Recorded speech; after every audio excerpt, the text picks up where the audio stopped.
Olá, queridos e amados professores e alunos da Escola Bíblica Dominical, muito especialmente no setor 12.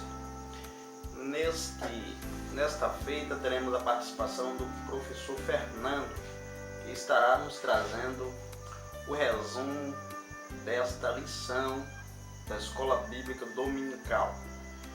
E aproveito este canal para também convidar os outros demais professores e superintendentes da Escola Bíblica Dominical para fazer parte do nosso blog, através do conteúdo.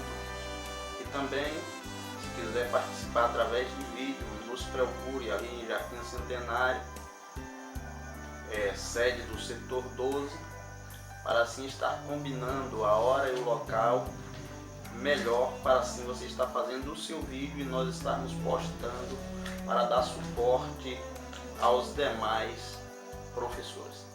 Então, neste dia, nós estaremos ouvindo a palavra do nosso professor Fernando, que estará se apresentando, estará falando da lição de número 7, a atualidade dos conselhos paulinos.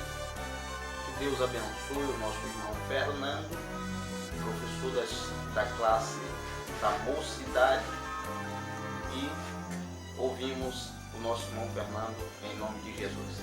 Fica com Deus, até a próxima aula. Participe agora com o nosso irmão Fernando ouvindo essa palavra. Amém? A paz do Senhor para todos. Meu nome é Fernando Souza. Eu sou professor da Escola Bíblica Dominical na Igreja Assembleia de Deus e já trabalho há mais de uma década. Trabalho na educação cristã de jovens e adultos.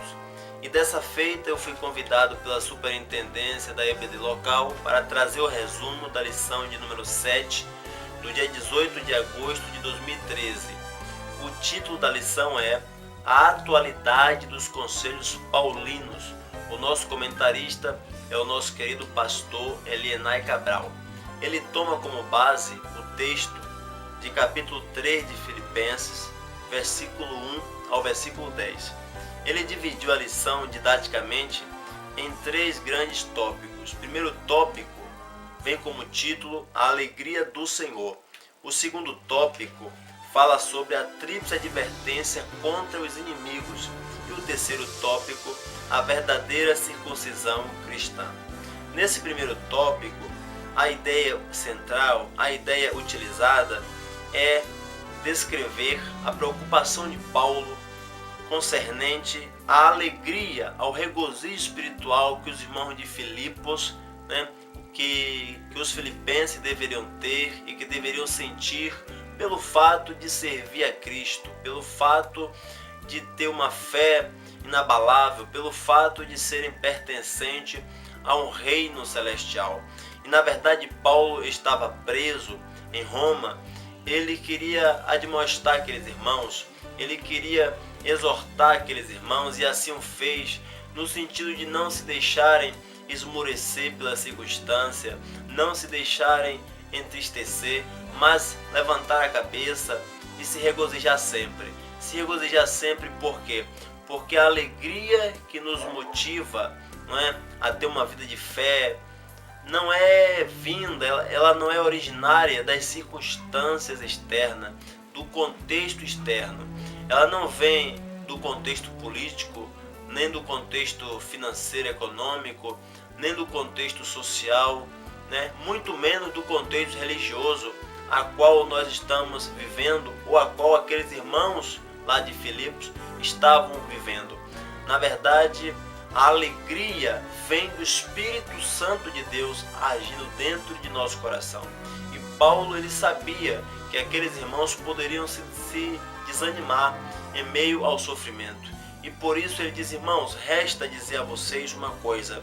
Esse resta, irmãos meus, tem a ideia, aqui em nosso português, transliterando daquela palavra original grega, que é toloipon, tem a ideia de finalmente, como que ele quisesse fazer um desfecho ou uma conclusão de um raciocínio ou como que ele estava querendo falar um algo mais para aqueles irmãos. E esse algo mais que ele queria dizer era justamente isso, que a alegria que o Espírito Santo provoca dentro de nosso coração, ela nos traz força e força renovada a cada dia para servir ao Senhor.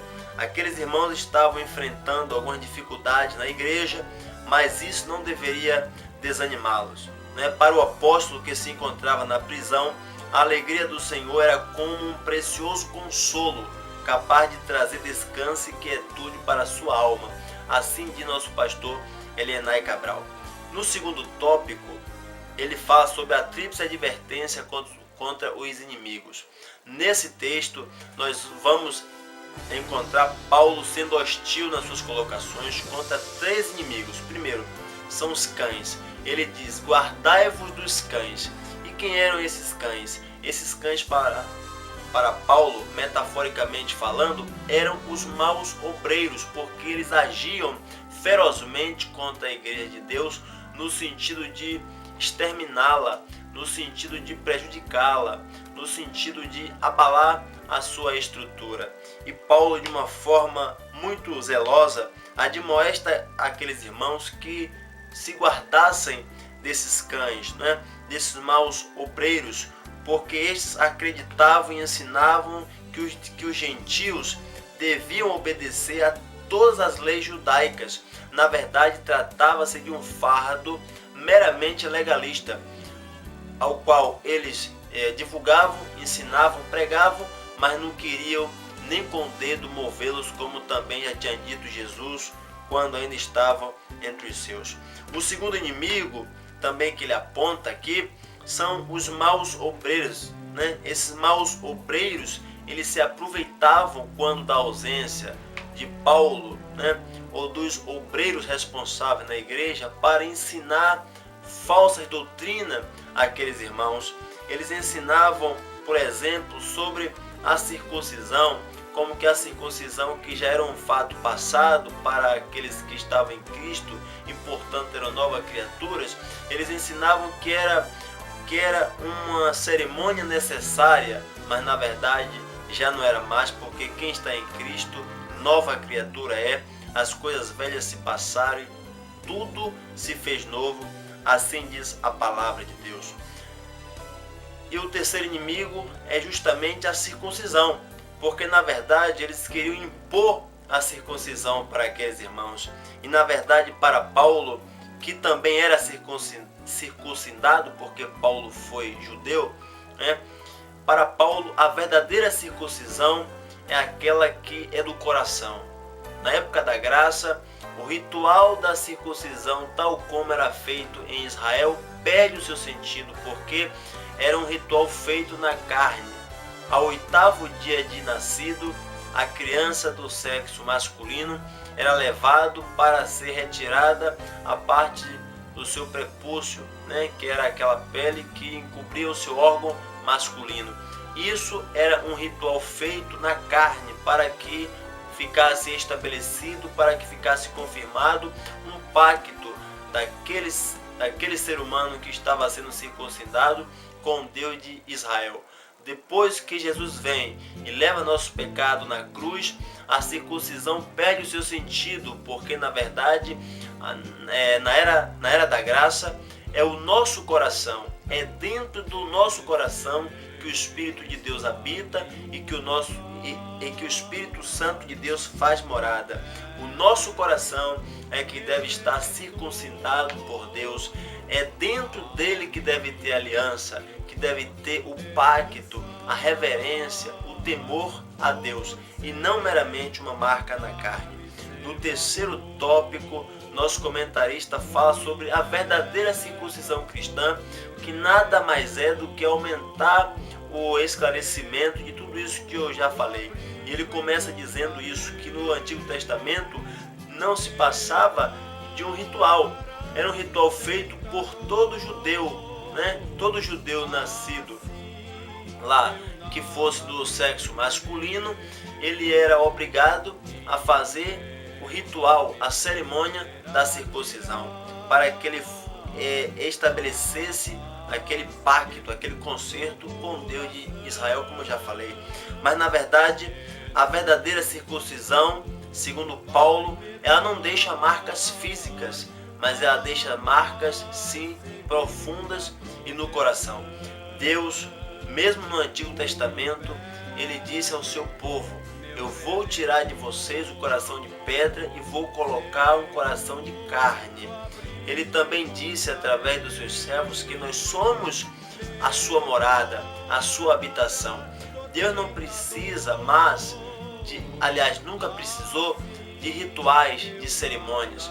Isso teve sua época, né? Isso aconteceu numa época da história específica, teve o seu valor, mas na verdade o ritual, a cerimônia que teve de uma vez por toda a importância na salvação e na redenção da vida do homem foi feito por Jesus na cruz do Calvário, porque a verdadeira circuncisão, ela não confia na carne.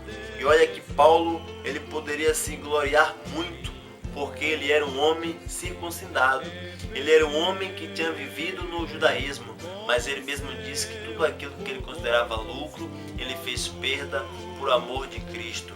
E na verdade, o evangelho para Paulo, muito mais do que a circuncisão, é prática. Os judeus estavam acostumados a cumprir cerimônias, a cumprir rituais, mas na prática era uma negação. Jesus mesmo disse aos seus discípulos: na cadeira de Moisés estão sentados os escribas e fariseus, façam tudo o que eles vos dizem, mas não vos imiteis em práticas, porque eles falam e não cumprem. E assim também nós encontramos alguns lugares nos dias atuais. Pessoas que têm pregado rituais, meras liturgia, mas na prática nem de longe devem ser considerados verdadeiros cristãos.